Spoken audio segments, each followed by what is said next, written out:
I can tell you right now that there is no lack of inspired ideas happening from Horween, and I'm really excited for the next 100 years. It's going to be fantastic.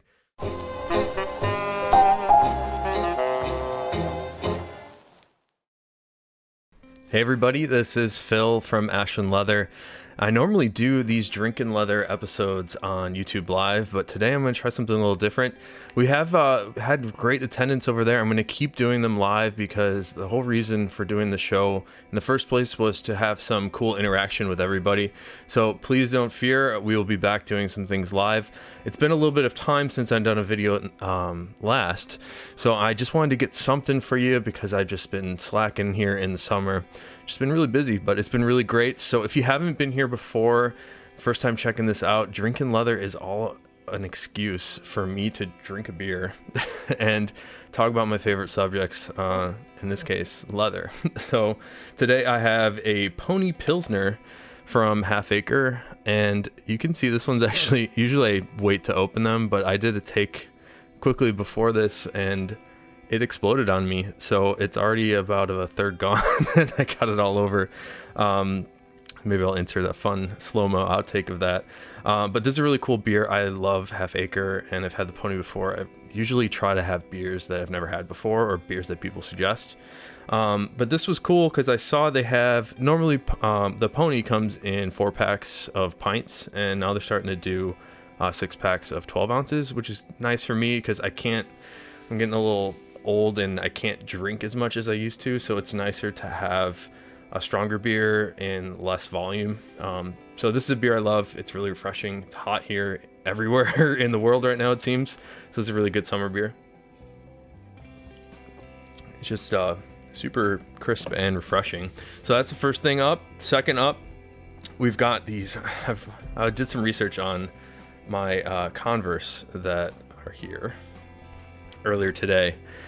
These are actually from 2011, so we'll get into these, and then after that I wanted to talk a little bit about all the things going on at Ashland. We've actually got 8 members of the Ashland team right now. Things have been really busy and going really well, so I've got a bunch of things that are really cool that I want to bring up.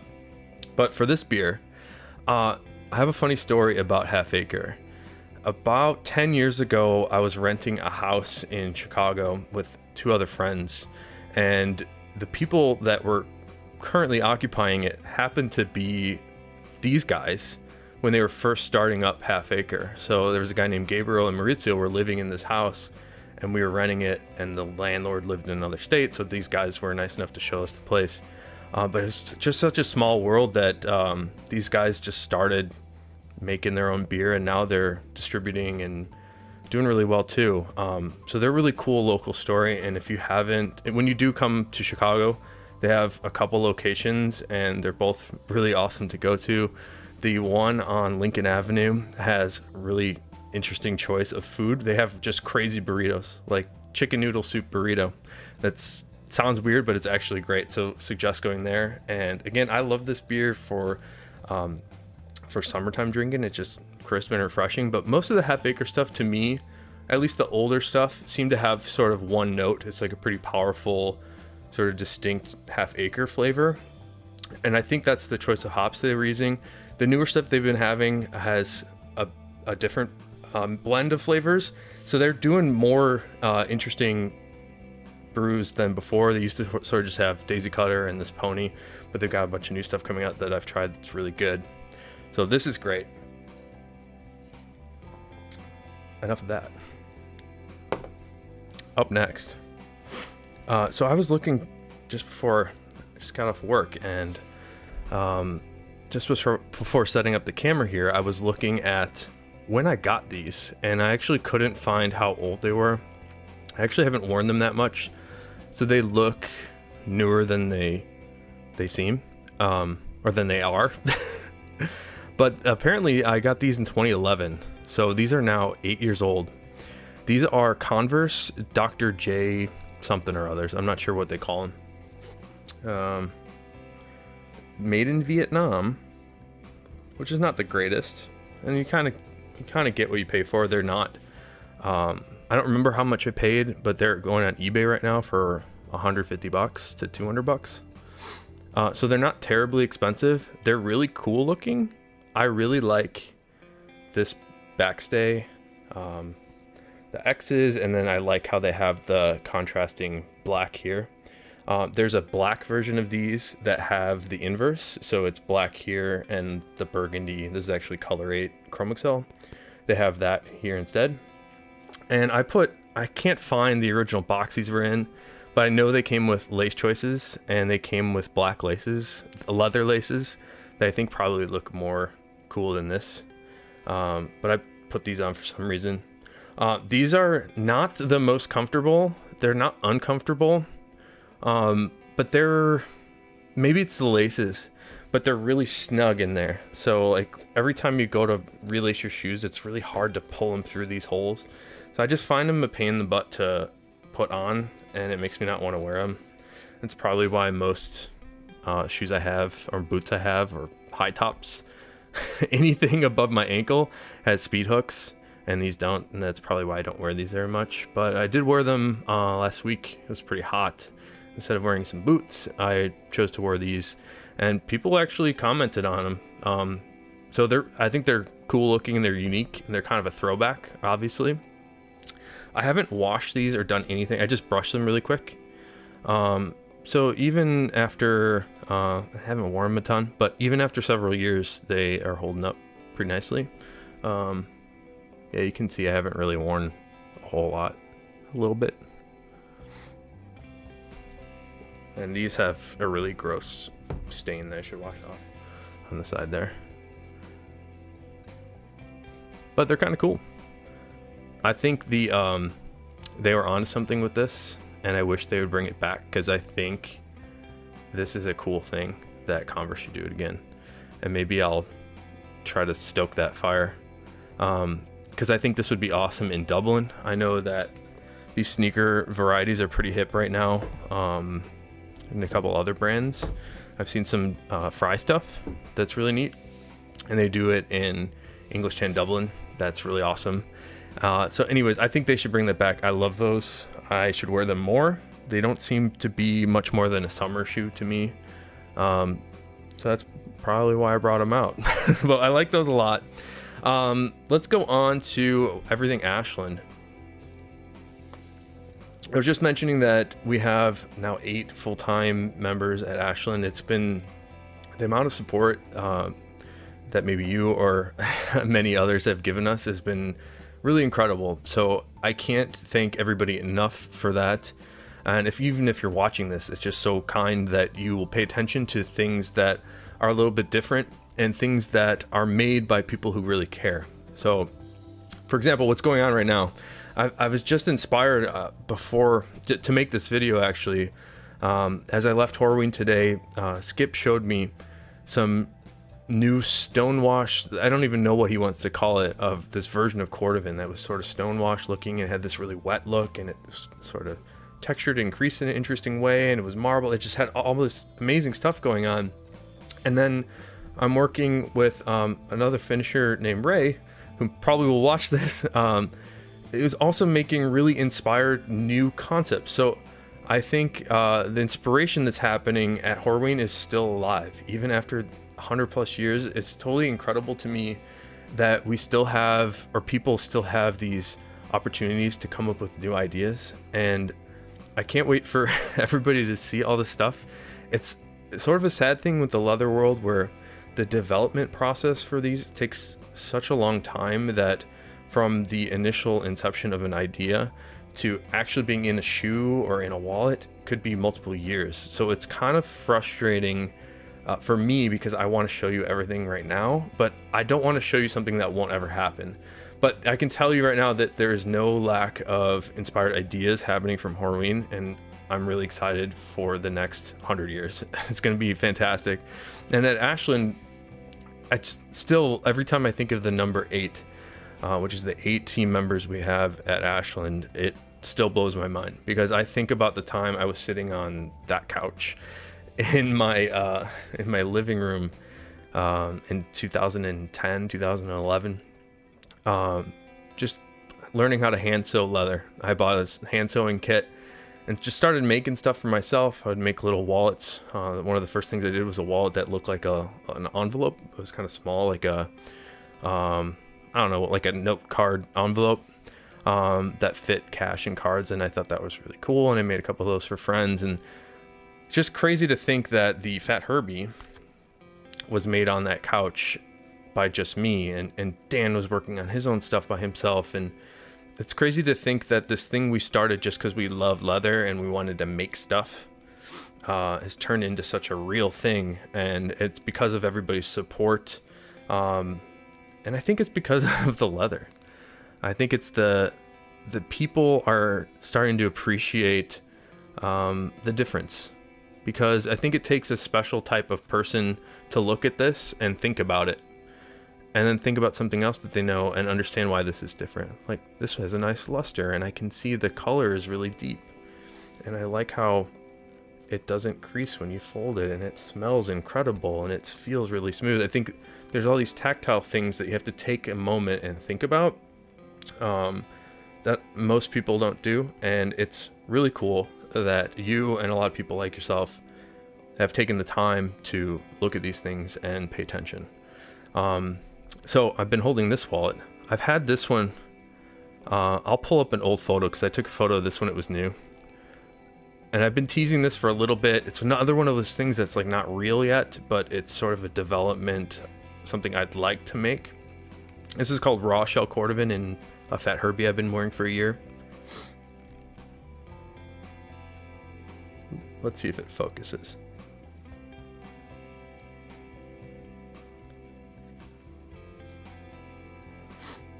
I've got this super loaded up with people pay me back cash, and let's just unload it. But this is again a leather or version of cordovan that I've been calling raw cordovan. I thought it would be kind of fun to play off of the raw denim terminology.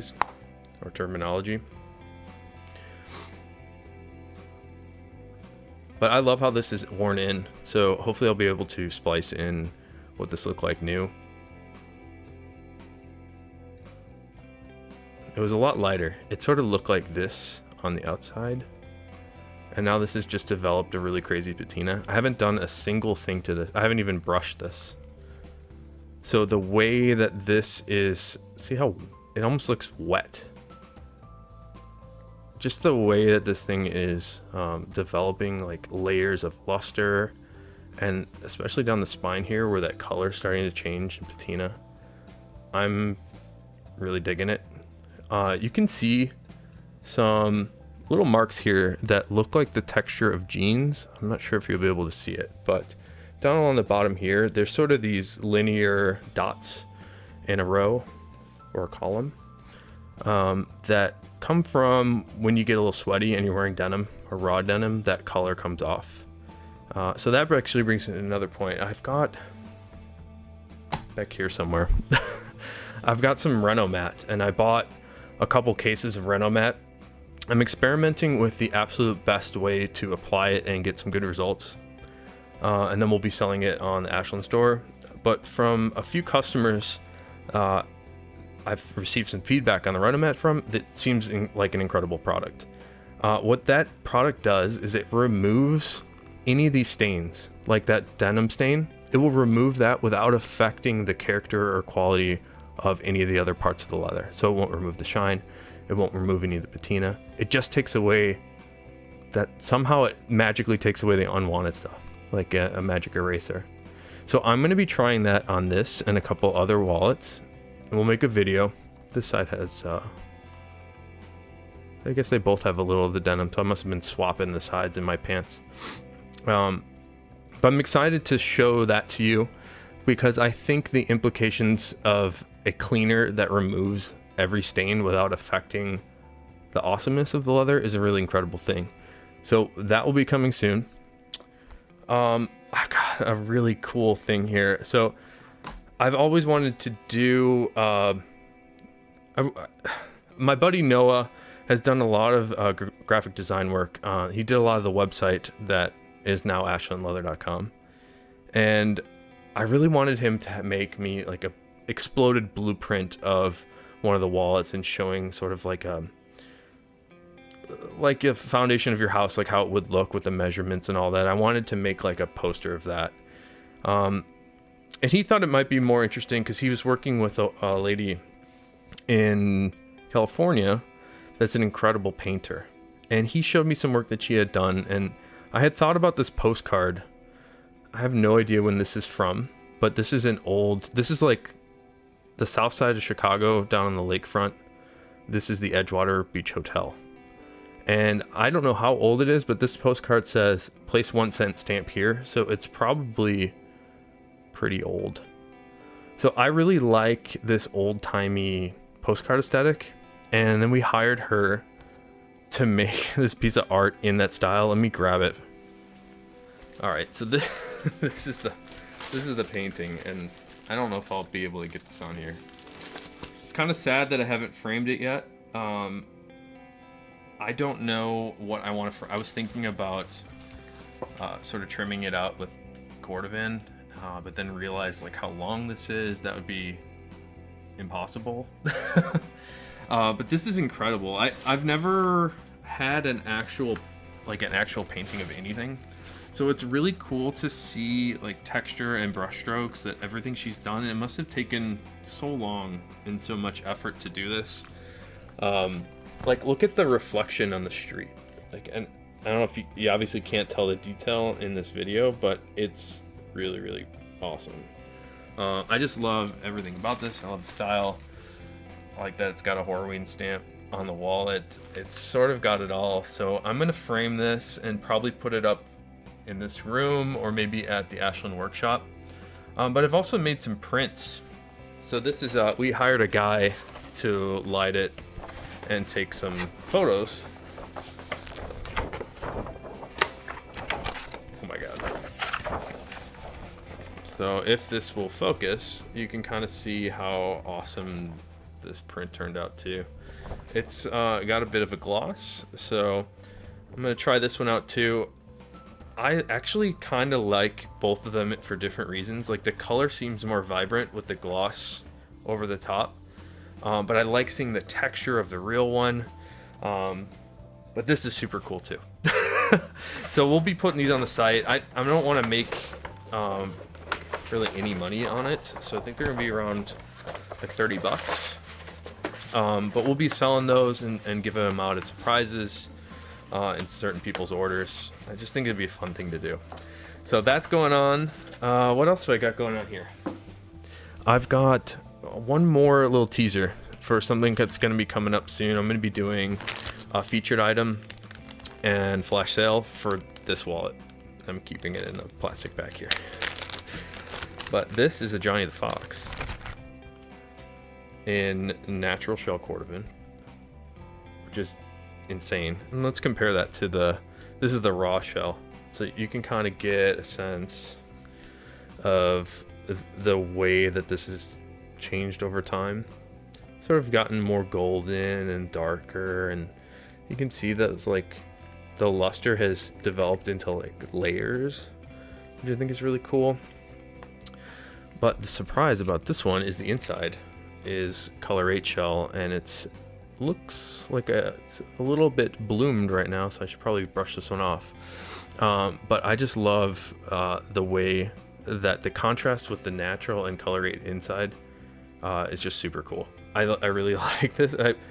If you would have told me, just describe this to me, I would have said no, I don't think that's a good combo, but it looks better after actually making it.